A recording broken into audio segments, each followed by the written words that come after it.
एक हफ्ते पहले ही पूरे अफ्रीका को पोलियो फ्री घोषित कर दिया गया था डब्ल्यूएचओ के द्वारा, और पूरा श्रेय दिया गया था पोलियो की वैक्सीन को। ये सभी को पता है क्योंकि इस खबर का प्रचार प्रसार हर जगह हुआ था, ना चाहते हुए भी ये आप तक पहुंचा दी गई थी।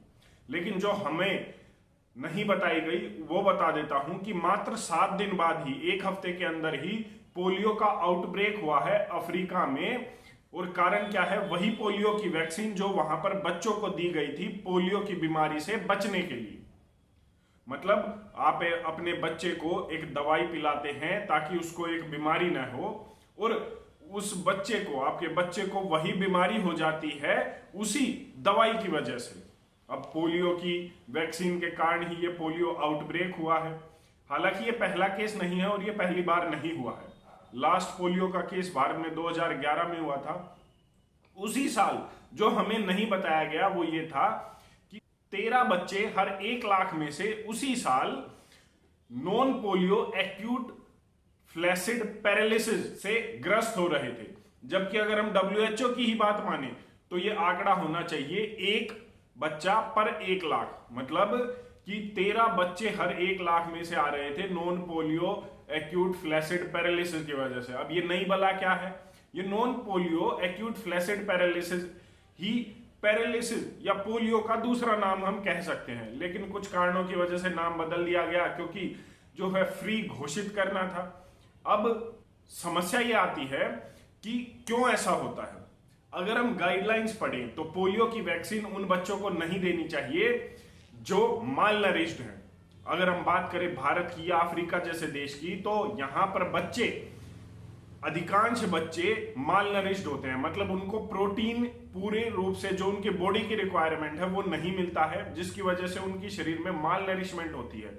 अगर ऐसे बच्चे में अगर पोलियो की वैक्सीन दी जाती है तो उसके शरीर में एंटीबॉडीज नहीं बनती है, मतलब वो बीमारी से नहीं बच सकता। और अगर उसको पोलियो की वायरस का इंफेक्शन बाहर से नहीं होता है तो वो पोलियो की वैक्सीन जो उसे दी गई है वो खुद उस पर इंफेक्शन करने के लिए काफी है, मतलब वो उसको पोलियो से ग्रस्त करने के लिए काफी है।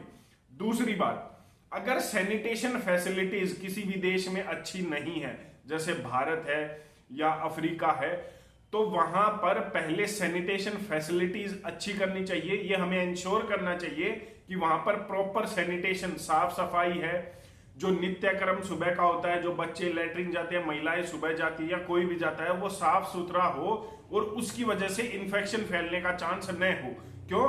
क्योंकि जब किसी भी बच्चे को पोलियो की ड्रॉप पिलाई जाती है, वैक्सीन दी जाती है, तो वो उसके शरीर से बाहर निकलती है, नित्यक्रम में लैट्रिन में बाहर आती है, और वो P3 जो डेंजरस वायरस है उसकी फॉर्म में बाहर आती है, और वो कहीं ना कहीं सोर्स ऑफ इन्फेक्शन होता है और सोसाइटी की वजह से, जिसका कारण हम ये कह सकते हैं कि जो ये आउटब्रेक हुआ है वो भी कहीं ना कहीं इन्हीं मिलते जुलते कारणों की वजह से हुआ होगा।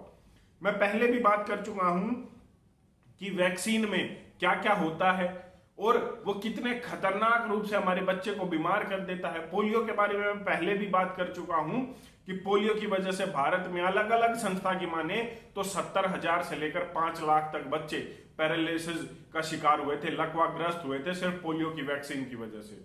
और इनमें और क्या क्या होता है वो मुझे बताने की जरूरत नहीं है, मैं पहले भी बात कर चुका हूं। एल्यूमिनियम जैसा जहर डलता है, थिम्रोसेल जैसा जहर डलता है हर किसी वैक्सीन में। एनिमल डेराइव्ड होते हैं, फीटल बोवल सीरम होता है जो गाय के गर्भ में से जो बछड़े को निकालते हैं उसके खून के सेल होते हैं, मुर्गे के अंडे के सेल होते हैं, बंदर की किडनी का सेल होता है। ये सब चीजें वैक्सीन्स में डलती हैं, उसी सेल कल्चर से लाइव वैक्सीन्स बनाई जाती हैं। इन सभी पर मैं डिटेल में बात कर चुका हूं, इन सभी के लिंक आपके डिस्क्रिप्शन में, वीडियो के डिस्क्रिप्शन में मिल जाएंगे, अगर आप चाहे तो देख सकते हैं। मेरा सिर्फ बताने का मकसद सिर्फ ये था कि पोलियो का आउटब्रेक पोलियो की वैक्सीन की वजह से अब जो अफ्रीका में हो रहा है वो कभी ना कभी भारत में भी हुआ था। भारत में भी लकवाग्रस्त हुए थे बच्चे। और मेरा सिर्फ कहना इतना है कि बच्चा आपका है, सरकार का नहीं है। निर्णय आपका होना चाहिए कि वैक्सीन लगे या ना लगे, और अगर आप लगाते हैं तो हमें पूरी इंफॉर्मेशन सरकार को देनी चाहिए कि वैक्सीन में डलता क्या है। अगर आप बात से सहमत है तो कमेंट करके मुझे जरूर बताएं। धन्यवाद। जय हिंद।